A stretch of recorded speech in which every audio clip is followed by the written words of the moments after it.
Mr. President. Sir. Mr. President, I rise in opposition to the motion of the senator from Colorado, and as the ranking member, as the vice chairman of the Senate Intelligence Committee, let me just say in response to the statement from the distinguished chairman of the Judiciary Committee that there has not been a lack of discussion of this issue, both within the Armed Services Committee and within the Intelligence Committee. While I'm not permitted to talk about what has gone on within the Intelligence Committee, I assure you that this has been a major issue from a discussion standpoint for a number of months. In fact, it's been a point of discussion for almost 3 years now, and I'll get into some of that in my comments. And just to the comment from the senator from Illinois, the assistant majority leader, when he talked about how we would treat United States citizens under this, obviously, and I know how smart he is, and he's my friend, he hadn't read the bill. There's a specific exclusion for citizens of the United States being required to be detained by the military in this bill. But over the past several years, there's been an ongoing debate concerning our nation's ability to fully and lawfully interrogate suspected terrorists. One thing remains clear. After all these years after 9/11, we still lack an unambiguous and effective detention policy. The consequences of that failure are very real. If we had captured bin Laden, what would we have done with him? If we had captured Anwar al-Awlaki, what would we have done with him? If today we capture Zawahiri, the leader of al-Qaeda, what would we do with him? Many of us have posed these same questions to various administration officials, and the wide variety of responses only confirms that there's no policy. That's unacceptable, and that's why the detainee provisions in this bill are so absolutely critical. I think it's fair to say that if we had captured bin Laden or al-Awlaki, we could have gained very actionable intelligence from either one of them, and that's our primary goal, Mr. President. But how would we have done that? Because we have no detainee policy, there's no place we could have taken them for long-term interrogation. The closest thing to a policy that we have heard from the administration is that Guantanamo is off the table. But that's just not helpful when they provide no other alternatives.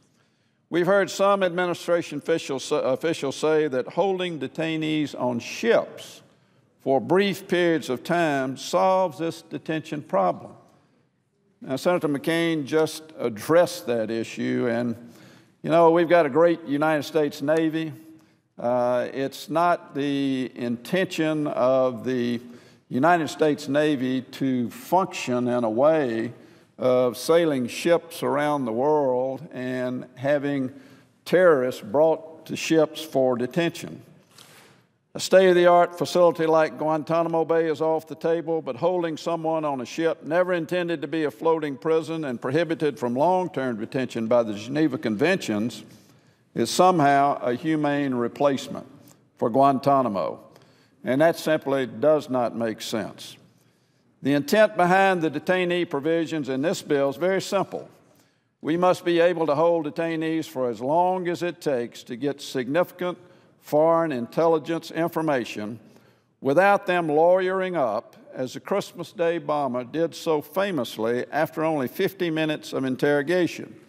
And again, to my friend from Illinois, who talked about the fact that once this young man's parents got involved, that after his Miranda rights had been given to him, he gave us an awful lot of intelligence. And that is true in his case.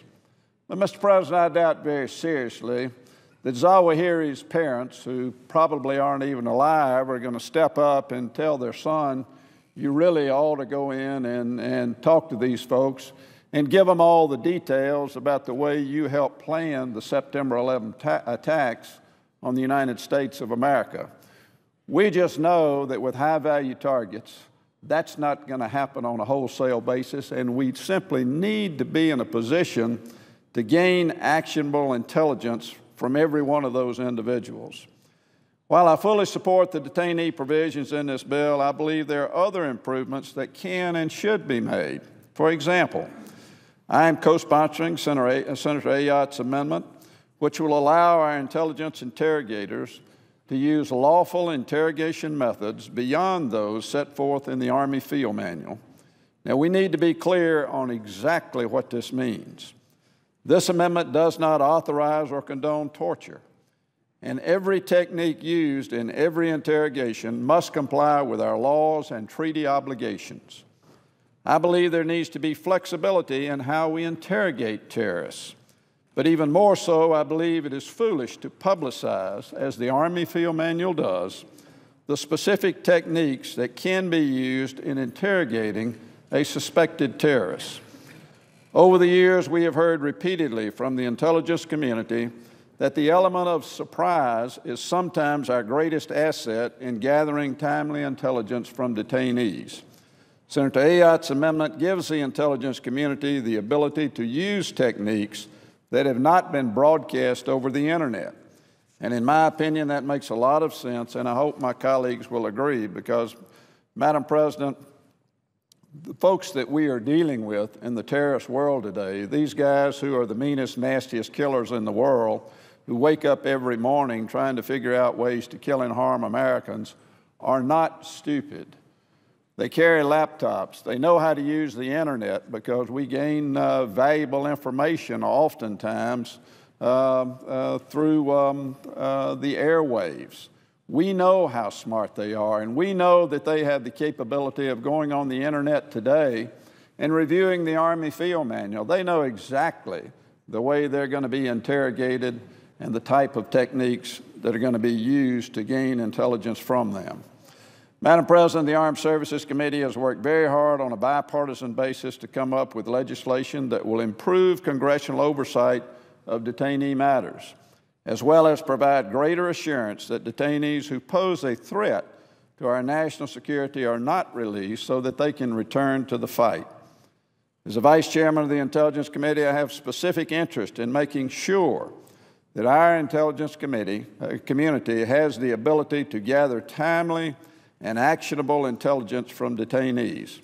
I believe this bill will help our intelligence interrogators do exactly that, and I urge my colleagues to support these provisions fully, as was done on a unanimous basis within the Armed Services Committee when this issue was discussed, debated, and talked about thoroughly during the markup.